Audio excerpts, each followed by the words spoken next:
Obrigado, gente. Bom dia, bom dia. Muito bom estar aqui mais uma vez. Eu achava que era 2 anos atrás. Nossa, a pandemia bagunçou meu senso de tempo. Mas é uma alegria estar aqui com vocês de novo. Como o Arthur falou, meu nome é Daniel, mas como meu sobrenome é Supimpa, as pessoas acabam me chamando de Supimpa muito por aí. Então é fácil de achar parente, que não tem muito. E 2 anos, né? Faz 2 anos. Então 2 anos mesmo. 2020. Muito bom, muito gostoso. Então é um privilégio e é bom. Eu estava falando para os meus filhos, né? Eu vim com a minha esposa, a Lilian, que está ali. A Lilian está ali. Deve estar junto com o Thomas, que é o nosso menorzinho, tem 2 anos. E o Benjamin e o Matias estavam ali em cima. O Benjamin é aquele que, quando estavam batizando, ele falou, eu pensei que apareceu uma piscina. A gente vem de igreja batista, então para ele é o primeiro batismo por aspersão que ele vem, então ele assim, achei que ia ter uma piscina. Ele já estava na expectativa, para eles, para as crianças, essa é a expectativa. Uma alegria conhecer alguns de vocês, rever, né? Eu estou vendo também a André, a Miriam aqui também, o Lucas também, a gente se conheceu no congresso da BC2, o Arthur e eu, a gente se conheceu por amigos em comum, aqui mesmo, né? A gente se conheceu por causa do Zé, né? O Zé Bruno, mas a gente tem uma amizade já há um tempo. Quando você tem amigos em comum, parece que a amizade ela ganha uns atalhos, né? Então a gente tem tido um privilégio de trocar muitas experiências. É bom, às vezes, alguém fora da igreja, para quem é pastor, esse relacionamento, às vezes, de fora, do olhar de fora, é muito rico. Então, às vezes, eu levo coisas para ele, assim, cara, está acontecendo isso, o que você acha? Como que você já fez isso? E ele traz para mim, isso é muito enriquecedor. Então, é bom ver esse senso de amizade e não competitividade, né, no mercado. Então, se as pessoas vão a uma igreja, a gente tem até sempre a porta aberta para quem quiser ir lá, e eu tenho o privilégio de vir aqui, já trouxe gente aqui. Então, espero que Deus fale com você no dia de hoje, fale comigo, com todos nós. Se você está com a sua Bíblia, ou com o seu celular, ou com o meio que você tiver, abra a sua Bíblia lá no livro de Isaías. Isaías é um profeta do Antigo Testamento. Você pode folhear a sua Bíblia. Isaías capítulo 9. Quando eu era criança, eu tinha muita frustração, porque as pessoas falavam sempre, abre a sua Bíblia em Salmos. Salmos é bem no meio. Lembra disso? Não sei quem que é dessa época. E a minha Bíblia sempre que eu abria no meio, eu abria em Isaías. Então deve ser mais ou menos no meio da sua Bíblia. Isaías 9. Não sei de onde veio a matemática dos Salmos. Vamos ler Isaías capítulo 9, verso 2 ao 7. Tá bom? Você pode acompanhar comigo? Eu vou ler na NVI. Eles vão botar o 2 ao 7. Nossa, o pessoal é rápido aqui, hein? Muito bom. Do 2 ao 7, vamos lá. O povo que caminhava em trevas viu uma grande luz. Sobre os que viviam na terra, da sombra da morte, raiou uma luz. Fizeste crescer a nação e aumentaste a sua alegria. Eles se alegram diante de ti como os que se regozijam na colheita, como os que exultam quando dividem os bens tomados na batalha. Pois tu destruíste o jugo que os oprimia, a canga que estava sobre os seus ombros e a vara de castigo do seu opressor, como no dia da derrota de Midian. Pois toda bota de guerreiro usada em combate e toda a veste revolvida em sangue serão queimadas como lenha no fogo. Porque um menino nos nasceu, um filho nos foi dado, e o governo está sobre os seus ombros. Ele será chamado Maravilhoso Conselheiro, Deus Poderoso, Pai Eterno, Príncipe da Paz. Ele estenderá o seu domínio, e haverá paz sem fim sobre o trono de Davi e sobre o seu reino, estabelecido e mantido com justiça e retidão, desde agora e para sempre. O zelo do Senhor dos Exércitos fará isso. Amém? Essa é a palavra de Deus para a gente hoje, amém? Queridos, como não temos banheiro também, eu não vou tomar muito tempo. Mas esse é um texto que eu tenho pensado muito, já refletido algumas semanas. Eu gosto muito do profeta Isaías. Isaías é muito legal quando chega a época de Natal, porque os evangelistas, aqueles que contam a história de Jesus, têm muito, como se fosse no fundo da mente deles, as referências do livro de Isaías. Especialmente 3 capítulos ímpares do comecinho. Sempre que você quiser ler sobre Natal, Isaías 7, 9, 11.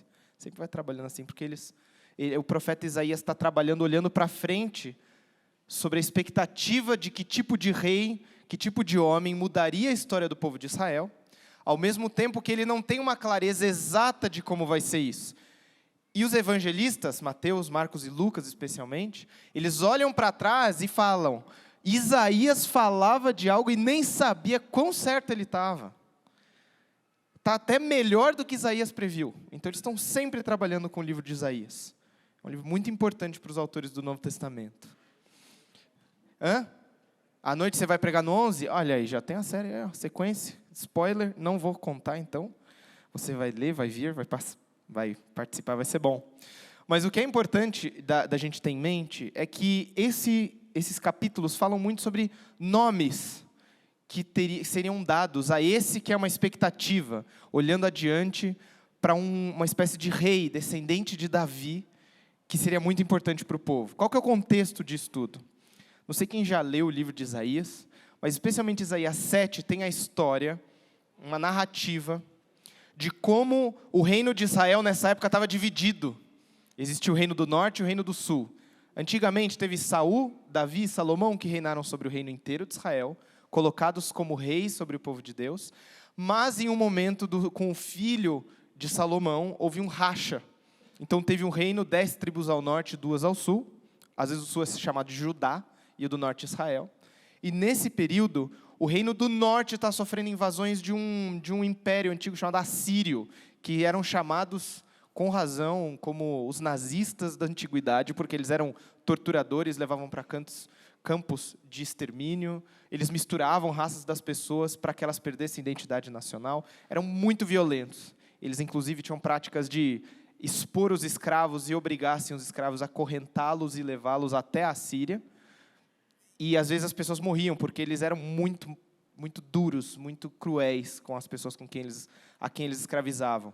Então, o reino do norte vai sendo tomado por esse império, e o rei do sul, que está na época, é o Acás. E esse imperador Acás, rei Acás, está desesperado para se livrar e vencer esses assírios na guerra, porque eles já venceram 10 tribos, e só tem 2 tribos ao sul. E eles querem sobreviver.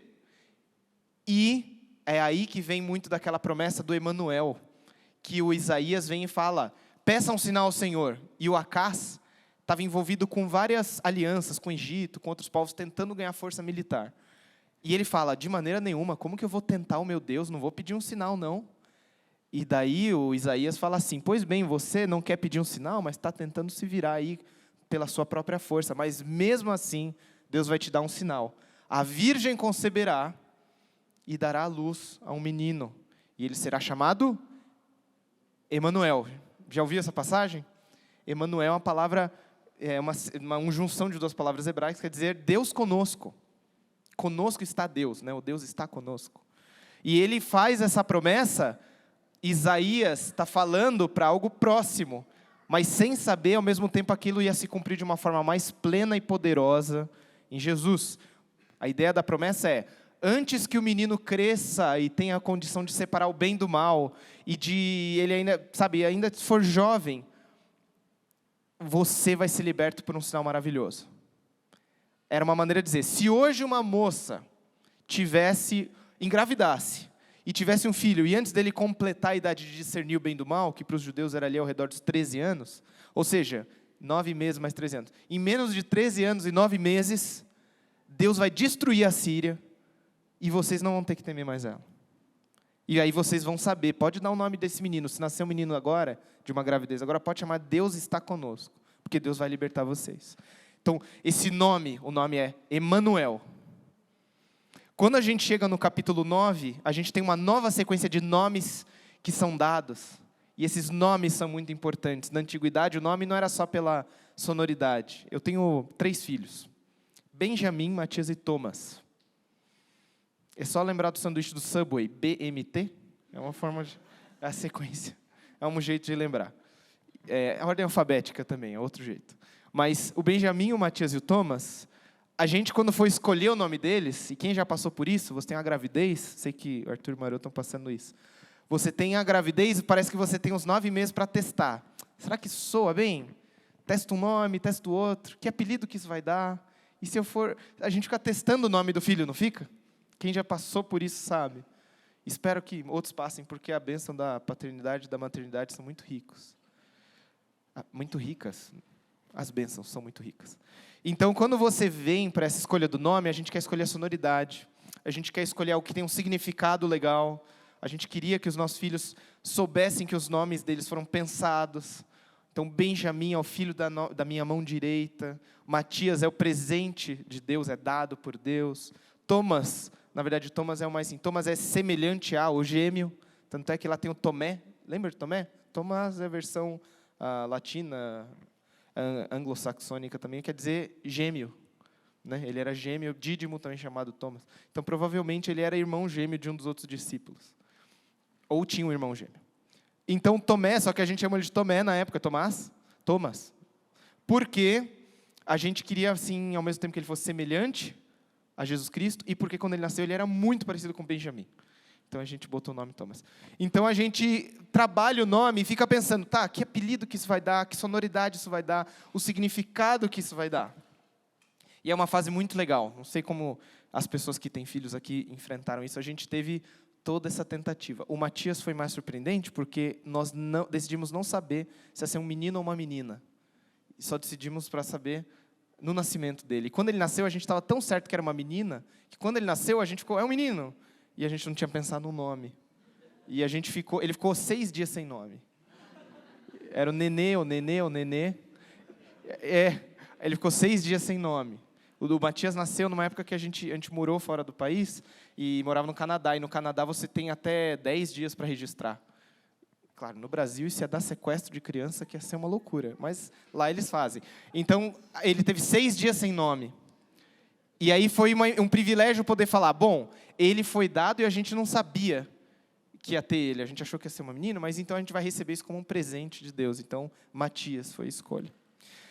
Voltando para o texto, todas essas experiências que são muito afetivas da escolha do nome, que vêm daqui de dentro, né?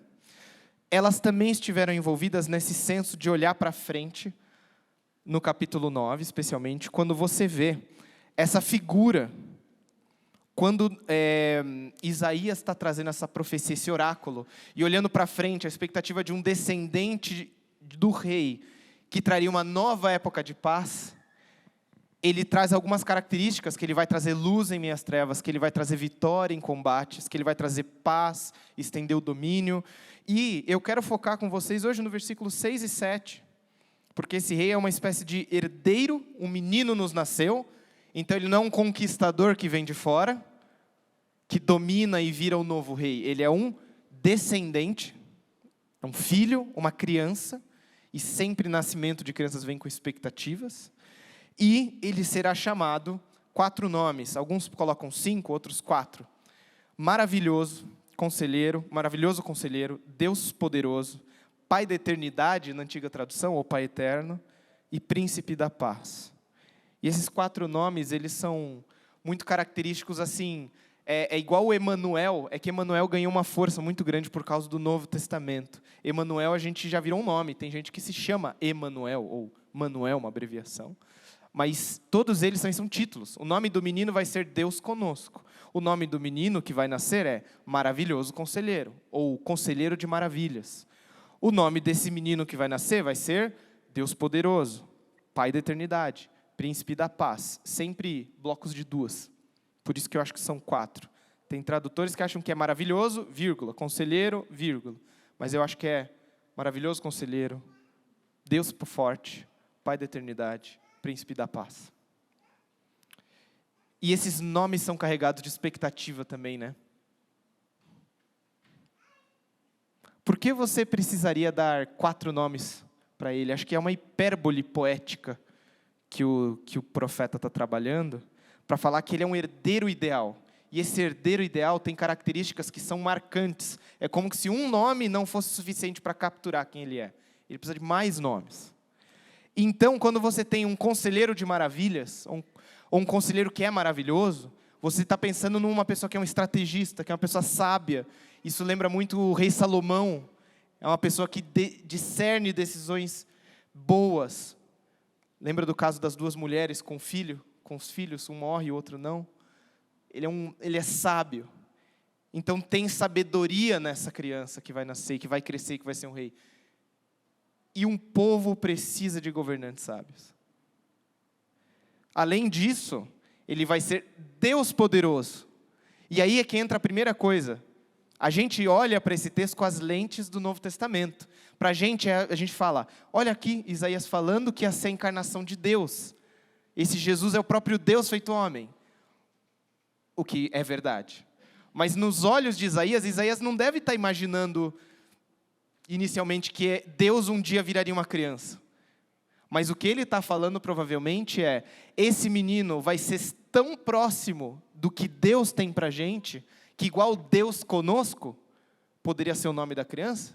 O nome dessa criança poderia ser Deus poderoso. A época que ele nasceu é a época em que Deus agiu. Então o nome, pode pôr o nome do menino, Deus conosco. Todo nome que termina com El, em português, tipo o meu, Daniel, significa, Daniel no caso, Deus é o meu juiz. Emanuel, se tiver algum aqui, não sei, Deus conosco. Samuel, Deus me ouviu, ouvido por Deus. Não quer dizer que a criança é Deus. Mas o nome traz essa ideia de Deus agiu quando essa criança nasceu. É algo que a gente quer marcar, quer carimbar. E toda a vida vai estar carregado com essa criança. Então, quando fala Deus forte naquela criança, a ideia é, Deus agiu de forma poderosa com ele. Givor-El, parece até o nome Gabriel. Gabriel é o homem forte de Deus. E Deus é poderoso, seria Givor-El. Deus de poder. O nome do menino vai ser Givor-El. E o outro nome dele vai ser Pai da Eternidade. A gente não pode entrar aqui na confusão. Mas Jesus não é o Deus Filho? Mas ele vai ser o Pai? A gente às vezes tenta juntar o credo, né? E eu acho muito legal que vocês leiam o credo. Acho muito bom. É muito bom voltar para isso. Mas às vezes a gente tenta falar assim, mas peraí, Jesus é o Filho, Jesus não é o Pai. Não, mas a ideia do texto é como se ele fosse o Pai da eternidade, é como se ele fosse um líder para a nação como um pai, e ele tem um nome que reverbera para a eternidade, porque ele foi muito importante. E ele é um príncipe da paz, ele traz paz para a época dele.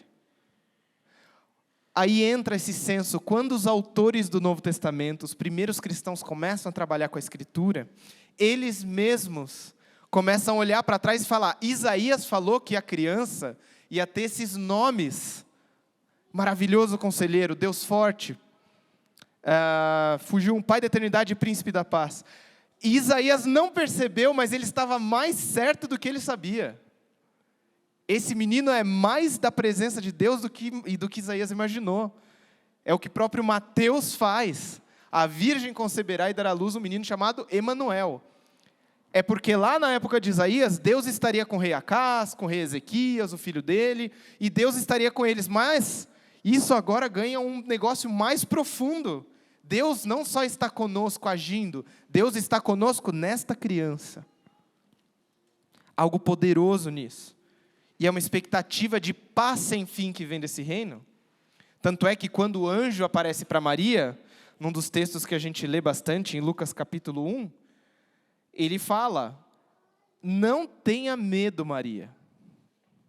Versículo 30 do capítulo 1 de Lucas. Você ficará grávida e dará à luz um filho e lhe porá o nome de Jesus, que significa o Senhor salva, ou o Senhor é salvação. Ele será grande, será chamado, olha, mais nomes. É como se um nome não capturasse esse tal de Jesus. Filho do Altíssimo será o nome dele. E o Senhor Deus lhe dará o trono do seu pai Davi. Maria, você cresceu num povo que lê a Escritura. Lembra do que se falava, por exemplo, em Isaías, que um descendente de Davi ia vir e que era assim, assado? Pai da eternidade, príncipe da paz, Emanuel. Sabe tudo isso que você está ouvindo? É o seu filho. Olha o que caiu no seu colo. Coitada da menina, provavelmente uma adolescente, noiva, bagunça a vida da menina. E ele reinará para sempre sobre o povo de Jacó, e o seu reino jamais terá fim. O que Isaías falou para um governante na antiguidade, no meio de uma guerra, ricocheteou na história da chegada de Jesus, e vem atingir a mim e a você hoje em Curitiba. Você tem ideia disso? De como a palavra de Deus é rica, e o Espírito de Deus é como o vento, que leva as coisas por um caminho inusitado? Talvez Isaías não imaginasse plenamente, mas aquela criança descendente de um rei, que viria, abençoaria todas as nações. E de uma forma muito maior, muito poderosa. Porque esse menino que nasceu, tem sobre os ombros o governo está sobre os seus ombros. E é nessa expressão que eu quero refletir com vocês, trazer 3 reflexões rápidas. Demora? Não, é rapidinho, não é muita coisa não. Senão a gente não lembra durante a semana. Mas o importante é, o governo está sobre os ombros deste menino que nascerá. Seria muito normal para alguém da antiguidade falar, este é um herdeiro em dinastias, ele vai ser rei. Portanto, o governo está, é o destino deste menino, está sobre os seus ombros. Mas existe uma figura tão importante aqui, algo que tem mexido comigo nas últimas semanas, e por isso eu queria compartilhar, que é a dificuldade que eu tenho, e que eu sei que muitos cristãos enfrentam, com a afirmação de o governo, a autoridade, a decisão do destino das coisas está sobre os ombros deste menino. Para algumas pessoas é muito mais fácil afirmar que o governo está sobre os meus ombros. Que o governo da minha casa, da minha família, está sobre os meus ombros. E se eu falhar, vai ter um efeito cascata. Se eu falhar, a minha família vai degringolar, os meus filhos vão se desviar, a minha família vai abandonar a fé, a minha família vai parar na pobreza. Eu tinha um parente, do lado da minha mãe, que tinha esse efeito cascata quando as coisas aconteciam. Quando você desobedece, quem começa desobedecendo, daqui a pouco está usando droga. E quem está usando droga, daqui a pouco gasta todo o dinheiro da família. Daqui a pouco não vai restar nada para a gente, a não ser morar em albergue. E daí a gente morando em albergue, vai surgir gente, a gente vai morar na rua, vai morrer de fome. Sabe o efeito cascata? Uma desobediência em casa tem esse... É um pouco desses memes, né, de mãe latina, que faz o drama, né?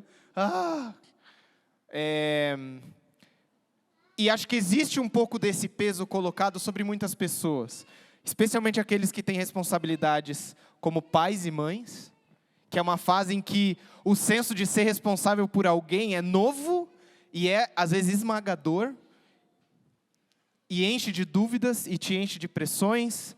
Você começa a procurar livros a respeito de criação de filho, ou mães e pais instagramers que gostam de ficar colocando informações. Água, obrigado. Mas eu vou precisar usar o banheiro. Pode abrir, brincadeira, cara. Obrigado, Arthur. Rapaz. Então a gente tem esse senso, a gente começa a procurar, a ler, e de repente você se aconselha com amigos, daí a pessoa fala, já seguiu a página da fulana de tal, do ciclano? E aí você tem esse universo de pressões do que significa ser pai e mãe. E aí você fala, não dá para eu seguir todos, vou ter que escolher, mas qual competência eu uso para escolher qual que é o jeito melhor de criar meu filho, minha filha? E você entra naquela ansiedade do efeito cascata. Se eu criar meu filho e minha filha agora no método errado, ele vai desobedecer, vai cair nas drogas, vai gastar o dinheiro da família, e a gente não vai ter nada a não ser morar no albergue e morrer de fome nas ruas. Certo? Isso, eu estou dando exemplo de criação de filhos, que é a nossa fase, e que a gente vê que tem uma indústria do pai e da mãe, né? E quem está rindo rindo de nervoso. Vem duas aí, está rindo de nervoso, né? Mas isso acontece com a indústria do casamento, com a indústria de você casar, achar qual é o parceiro certo, qual é o tipo de relação certa. Porque se você falhar, vai ter um efeito cascata no seu relacionamento. Você vai ser um divorciado com 50 anos que ninguém vai querer. Não, existe isso. A gente brinca, mas existe toda um túnel que é olhado, que é colocado como se fosse assim, essa é a desgraça que te aguarda. Emprego. Se você não se profissionalizar, Se você achar que fez faculdade e saiu trabalhando e vai ter sempre emprego, você está errado. O mercado de trabalho vai te engolir. Você vai ficar num trabalho medíocre que paga mal, e no dia que você perder esse emprego, eles vão preferir o rapaz que morou fora, que tem inglês, que fez pós. E você vive naquela ansiedade do mercado de trabalho que é, se eu não continuar aumentando o meu currículo, eu vou perder dinheiro. Vou parar no albergue, vou morar nas ruas. E a minha família... Existe todo um cenário de desgraça colocado. E a venda, na verdade, muito da venda de programas de pós-graduação, de curso de inglês, de tudo alcance o emprego dos seus sonhos. É isso que te falta. E isso é tenebroso porque quando você conversa com pessoas de uma geração talvez mais velha, você percebe que essa pressão do contínuo crescimento de currículo era muito menor do que hoje. Hoje, eu trabalhando com gente especialmente mais jovem, eu vejo que a pessoa já está fazendo cursinho para o vestibular, um curso técnico em inglês, e aí quando ele vai para a faculdade, ele precisa do estágio certo, do trainee certo, e aí ele precisa da recomendação certa, e quando ele acaba a graduação, se ele não consegue um trabalho muito bom, ou ele muda de área, ou ele vai precisar de uma pós, e você precisa continuar esse excesso de positividade, né, que o livro Sociedade do Cansaço, para quem já leu, Byung-Chul Han fala, esse excesso da positividade, como se a gente fosse infinitamente propenso a esse acúmulo de capital moral, de capital profissional. E a verdade é que nós, nem psiquicamente, nem emocionalmente, fomos feitos para o tipo de governo que é colocado sobre os ombros, nesse nível. E muito das doenças emocionais, mentais que a gente tem, são reflexo de excesso de positividade, de precisar de sempre mais, num nível que não é saudável para nenhum ser humano. Esse é o mundo que nós temos. Como que nós, como Igreja de Cristo, precisamos aprender a reler esse verso? O governo está sobre os seus ombros, os ombros dele. O que dita o meu ritmo de estudo, de trabalho, de trabalhar e descansar, de tempo em família, e tempo para mim, e tempo para trabalhar. A minha capacidade de aceitar que os meus filhos não são uma máquina que eu vou apertar os botões certos e vão se desenvolver de determinada forma, como o meu casamento não é uma máquina. A maneira como eu vou enfrentar isso tem que passar pela lembrança da história do Natal. O governo está sobre os ombros dele. Existe um outro problema, uma segunda reflexão, que são as pessoas que enfrentam momentos em que o que eles queriam encontrar na Escritura é o governo está sobre os ombros de X marca o local. Eu queria que o governo estivesse, que alguém solucionasse o problema. Isso passa por várias medidas, desde pessoas que enfrentam relacionamentos abusivos, relacionamentos em que você sente que alguém está jogando sobre você uma carga, de que você deveria ser a solução da família, você deveria ser a solução do seu ambiente de trabalho, ou que você coloca sobre alguém. Eu queria que essa pessoa, esse cônjuge que eu estou esperando viesse, porque quando eu encontrar o cônjuge, daí é a cascata para cima, né? Quando vier esse namorado, esse noivo, esse marido, quando vier essa noiva, essa esposa, essa família, a vida vai escalar. Vai dar tudo certo. Então a gente coloca o messianismo nas relações afetivas, no grupo que eu vou participar, na igreja que eu vou participar, porque se eu for na igreja determinada, nessa igreja, que está indo muito bem, que está crescendo, que Deus está lá, que está vivendo, que o Espírito está falando lá, a minha vida vai decolar. E é maravilhoso procurar saúde espiritual, procurar relacionamentos saudáveis, isso é ótimo. O ruim é quando você chega nesse relacionamento e o horizonte se move. Você chega nessa colina e tem outra. Ou você chega nesse relacionamento e a vida continua. E ele tem o bloco de paixão, né, aquele boom de paixão, e depois ele estabiliza. O que você faz com isso depois? Com relacionamento de anos de casado, de anos de criação de filhos, de anos de trabalho, em que o boom de emoção passou. Esse platô chegou, né, que é comum em relacionamentos em que você dá afetos. É ter o boom de encanto e depois a estabilidade. O que você faz com esse platô? Você vai acabar buscando novos messias, novos relacionamentos que talvez tragam mais desse preenchimento. Para algumas pessoas, tristemente, nos últimos anos, isso se reflete em opções políticas. Porque se candidato X ou X ganhar, a vida do Brasil vai ter essa escalada. Mas se o Y ganhar, vai ter aquela lá. Porque daí a gente vai ter fome e vai morar em albergue. Sabe? A gente transfere os afetos da decolagem e do pouso exatamente para determinadas figuras políticas. Isso de ambos os lados. Eu participo de uma igreja que, diferente da boa parte das igrejas evangélicas, ela é bem mais equilibrada, um pouco mais à esquerda, mas não é uma igreja, a maioria das igrejas evangélicas, historicamente no Brasil, tenderam à direita, certo? Nossa igreja é mais mediana, então, digamos assim, os embates internos da igreja são mais equilibrados. Mas dentro de famílias, isso pode ter acontecido com você. Você pode ter perdido amizades, convites para o Natal, convites para ir se encontrar com mais frequência com a sua família, porque o WhatsApp, o grupo de WhatsApp da família, o WhatsApp do pai, da mãe, do filho, da filha, começou a ganhar um tom tão político que a relação se tornou azeda. E que não é possível ter uma conversa sem criminalizar o outro lado. Isso é muito triste quando ocorre entre cristãos, para mim. Cristãos que têm na sua Bíblia que o governo está sobre os ombros deste que viria, deste rei que viria, e que nós chamamos de Jesus de Nazaré, Jesus Cristo. E é triste receber mensagens de irmãos cristãos que tentam convencer que determinada opção política é a opção dos cristãos, ou é a opção dos valores cristãos, ou é a opção reativa ao que se tornou modelos de autoritarismo. Esta é a única opção para um cristão. Pimba! O governo está sobre os ombros de X marco local.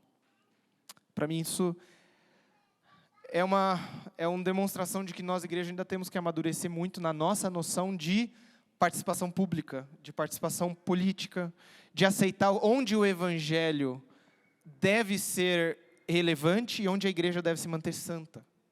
Existe uma necessidade da igreja recuperar a noção de santidade, é a palavra mais importante para a identidade da igreja, do que relevância.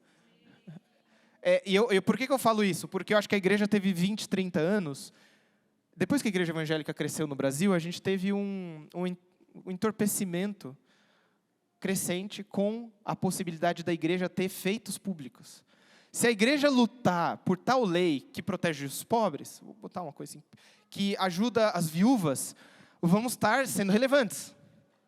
E é, em partes, verdade. Só que quando a igreja se entorpece das possibilidades e dos mecanismos meramente humanos para que isso aconteça, por meio do Estado, por meio de blocos de lei, por meio de projetos de lei, a igreja pode cair no entorpecimento em que ela precisa preservar-se no poder, com acesso ao poder, com acesso ao Congresso, com acesso a vagas públicas, para que o reino de Deus avance.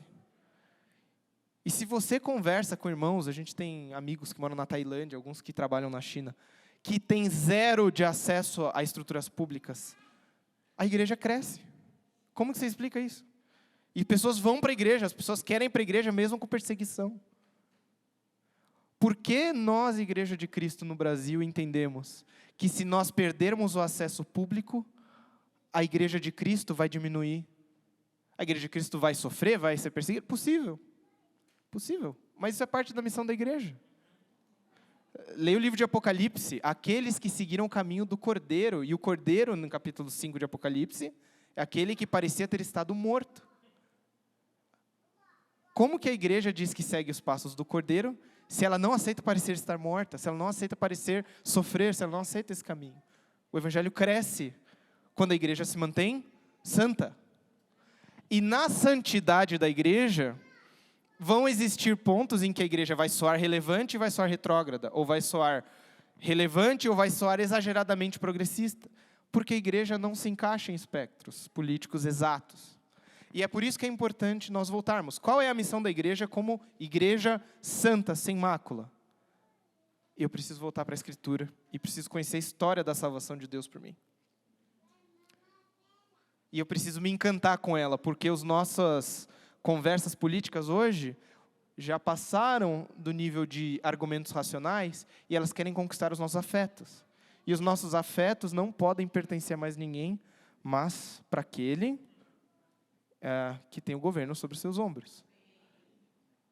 Por isso que a figura também, que é usada da igreja que espera, do povo de Deus que espera por esse rei que vem, ela é usada a linguagem do casamento, a linguagem das virgens, esperando as 10 virgens de Mateus. A figura das bodas do Cordeiro, as figuras que até no livro de Cântico dos Cânticos foi muito usado ao longo da história para essa relação entre Deus e o seu povo, que é uma relação das entranhas, dos afetos. Se eu permitir que os meus afetos forem sequestrados por uma pauta política, não tem argumentos que me tirem daquilo. Já tentou argumentar com alguém apaixonado por uma menina? Não, mas essa menina... Não, cara, mas vai dar certo, porque, olha, ela é assim. Cara, mas essa pessoa aí é o maior BO, o maior 171 que tem. E não, mas, pô, ela tá mudada. E já conversou com alguém assim, apaixonado? Não dá para conversar com alguém apaixonado. E os nossos afetos não podem ser cedidos a pautas políticas que rodam com o tempo. Talvez seja uma opção determinada, seja melhor para esse aspecto, para aquele aspecto, para este momento.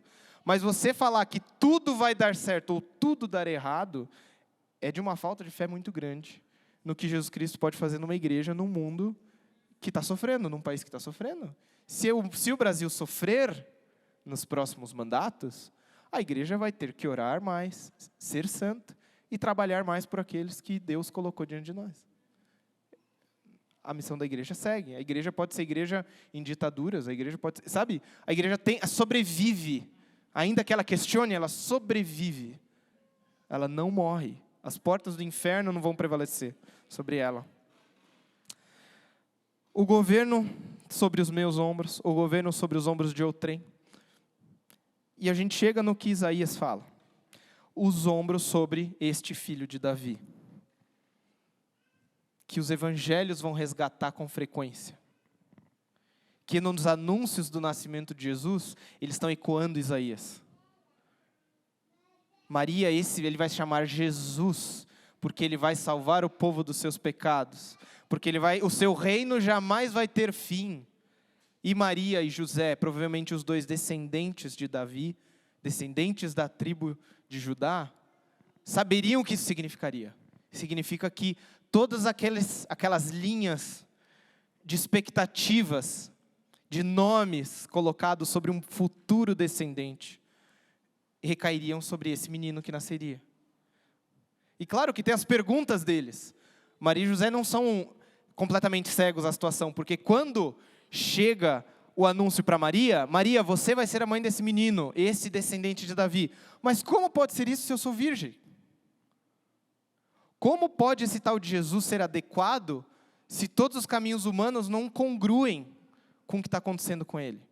Como é que esse Jesus pode ser o Salvador se ele vem de Nazaré? A pergunta que depois os líderes fazem. Nós sabemos que nada bom vem de Nazaré e que o Messias vem de Belém. O que é esse homem de Nazaré? Ele é inadequado, incongruente. Como que esse pode ser a presença de Jesus? Como que ele pode perdoar pecados? Como que ele pode dizer que ele vai reconstruir o templo em tantos dias? Ele é inadequado. E essa crise de fé assola desde os tempos de Jesus, mas assola os nossos tempos. Como é que este homem, Jesus, um profeta de Nazaré, pode ser aquele que tem direito de governo sobre o mundo, pode ser aquele que tem direito de todas as minhas atenções? Como que ele pode ser o Deus encarnado, como os cristãos falam? Para mim, conversas reais que eu tenho, para mim ele é um ótimo exemplo de amor ao próximo, um bom mestre, um excelente comunicador, mas eu acho que tentar dizer que Deus estava presente lá e não nas outras religiões, para mim é muito simplista. Para mim, colocar esse Jesus de Nazaré como alguém que vai voltar, alguém que ressuscitou, é negar um pouco do bom senso. Como esse Jesus de Nazaré pode ser aquele em cujos ombros está o governo do mundo? E é nesse passo que eu e você somos desafiados, não a uma fé cega, mas a uma fé que sabiamente pergunta como Maria faz.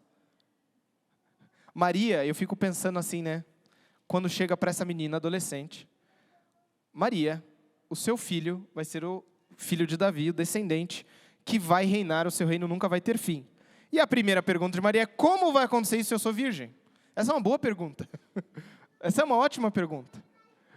É boa, não é? Nós temos espaço na nossa vida de fé para perguntar diante dos mensageiros de Deus, diante da palavra de Deus. Mas como será isso? Se isso é completamente incongruente com o que a gente tem de experiências normais. Existe espaço para o questionamento na fé. A fé que é feita em modo de diálogo. A fé de Maria não é assim, calar-se, afastar-se e viver com aquele agnosticismo. A fé de Maria, ela se aproxima com a pergunta. E nós, como Igreja de Cristo, temos que ter esse espaço para aqueles que vêm com perguntas. E para as nossas perguntas. Olha o quadro lá na parede. Aquele quadro é excelente. Nossa, é uma releitura do Botticelli? Agora que eu reparei. Do Caravaggio. É do Caravaggio, né, Botticelli? Caravaggio, bem observado. Obrigado. É o Tomé, né? Olha o Tomé ali. Se eu não colocar o meu dedo nas suas feridas, de maneira alguma crerei. Então, Tomé, venha, põe o seu dedo sobre as minhas marcas, sobre o meu lado. Jesus acolhe a dúvida do Tomé, certo? Por que a gente carrega dúvidas sobre Jesus Cristo? Muitas vezes a gente mantém essas dúvidas enquanto convive como igreja pelo constrangimento. Porque o que vão pensar de mim se eu trouxer isso? Ou se eu trouxer que a minha vida tá passando por isso, mas eu afirmo a fé disso. E a incongruência não é algo que assusta a Deus, isso é muito bom. Os salmos estão aí para isso. Os salmos têm essa cadência de emoções que, desde a euforia até o desespero, eles são transformados, moldados em oração. E às vezes a gente precisa desse caminho apenas. E a igreja deve ser uma escola da oração nisso. Se eu estou eufórico, eu tenho que aprender na euforia a dizer: graças a Deus, foi Deus que agiu. Isso só pode ser explicado porque Deus passou por aqui. E no desespero, na dúvida profunda, eu tenho que saber falar: até quando, Deus? Por que as pessoas dizem: onde está o meu Deus? Senhor, se o Senhor não agir, eu vou ser como aqueles que descem à sepultura. Aquela pessoa que eu amo vai descer à sepultura, vai morrer. E se o Senhor não agir, é isso que vai acontecer. O que eu faço com isso, Deus? Nós precisamos aprender isso. Eu preciso aprender isso. Na época de fim de ano de estresse. Como que eu transformo estresse em oração? É um aprendizado isso. Deus, eu me sinto esgotado, as águas subiram até o pescoço. Para onde eu olho elevo os meus olhos para os montes, da onde me vem o socorro? Sentimentos genuínos e de dúvidas da fé têm que ser acolhidas e transformados em oração, em proximidade, como Maria faz. Claro que nem sempre vem a resposta que a gente quer, né? Como que vai acontecer isso se eu sou virgem? E a resposta é mais difícil ainda. A resposta não é assim: Deus vai prover um marido para você. Não. Deus virá, o Espírito Santo virá sobre você, o poder do Altíssimo cobrirá com a sua sombra, e então você terá aquele que será chamado Filho de Deus. A resposta é mais complicada do que a explicação. Maria, você vai ter um filho que é o Messias. Tá, mas eu não tenho marido. Não, mas isso é simples. O Espírito vai vir, você vai engravidar sem marido. Então, a resposta, às vezes, que você vai receber nos seus questionamentos de fé podem ser, às vezes, mais difíceis do que você imagina, por caminhos mais complexos e nos limites até do que você sonharia, mas Deus vai estar presente com você. Pois nada é impossível para Deus, o anjo fala. E a resposta de Maria, com a qual eu quero terminar: eu sou serva do Senhor, que aconteça comigo conforme a sua palavra. Ainda que eu viva isso, de querer ter o governo sobre os meus ombros, eu preciso voltar para essa mensagem. O governo de Jesus Cristo sobre mim, sobre você, o reino dele é uma dádiva. E claro que existe responsabilidade dentro disso, mas o pleno sucesso e a plena derrocada do mundo não depende de eu assumir sobre os meus ombros o governo do mundo, o governo da minha família. Responsabilidade é muito bom, volto a dizer. Mas quando eu tenho responsabilidade sobre a minha família, sabendo que Cristo promete voltar e restaurar todas as coisas, eu não tenho como arruinar a minha família, se existe promessa de restauração de Jesus Cristo lá na frente. E isso tira a minha atenção para que eu seja um pai melhor, para que eu seja livre dentro da minha casa, dentro do mercado de trabalho, para dizer não. Não é a hora de fazer isso, não é hora de morar fora, não é hora de trabalhar igual um desesperado 80 horas por semana, não é hora. Dizer sim e não, porque isso não é garantia do pleno sucesso, nem da ruína do que me tem na frente. Para aqueles que querem que o governo esteja sobre os ombros de alguém determinado, claro, simples, Cristo quebra as nossas expectativas falsas de Messias, de relacionamentos messiânicos, de Messias políticos, lembrando que Ele é aquele que de fato virá novamente, trará paz para o mundo. E mesmo nas minhas dúvidas, nos meus enfrentamentos com o que não faz sentido com esse tal de Jesus, esse Jesus me acolhe e fala, vem, encosta aqui. Ele acolhe as suas dúvidas. E Ele pode mostrar que o governo está sobre os ombros dEle, não sobre os seus, não sobre de outra pessoa, mas sobre os dEle. Vamos orar? Obrigado, querido Jesus, porque na Tua palavra nós encontramos consolo, nós encontramos segurança, e reconhecemos o Senhor sendo revelado a nós, aquele do qual podemos dizer o governo está sobre os seus ombros, não os nossos, não de outro ser humano, mas os teus. Então nós queremos pedir, Jesus, que o Senhor nos ajude nisso. Nós afirmamos, como aquele homem nos evangelhos, nós cremos nisso, mas nos ajude na nossa falta de fé. Abençoe aqueles que estão se sentindo sobrecarregados, oprimidos, sentindo que todas as decisões do mundo dependem deles, que eles se sintam libertos, leves, resgatados por aquele que é o verdadeiro Rei. Tira também, Deus, todas as expectativas que nós temos de uma pessoa, de um indivíduo, seja em relacionamento, seja no governo político do Brasil, que vai resolver, solucionar todos os nossos problemas. Nos ajude a ter os olhos fixos em Ti, ser igreja santa, dedicada com o nosso coração totalmente a Ti. E nos ajude também, Deus, a reconhecer que nós podemos nos aproximar, questionar e ouvir, dialogar contigo em oração e saber que o Senhor vai nos acolher. Nós temos espaço para isso. Nós Te reconhecemos, nós Te bendizemos e pedimos que o Senhor continue falando conosco aqui hoje e ao longo dessa semana. No Teu nome, Senhor Jesus.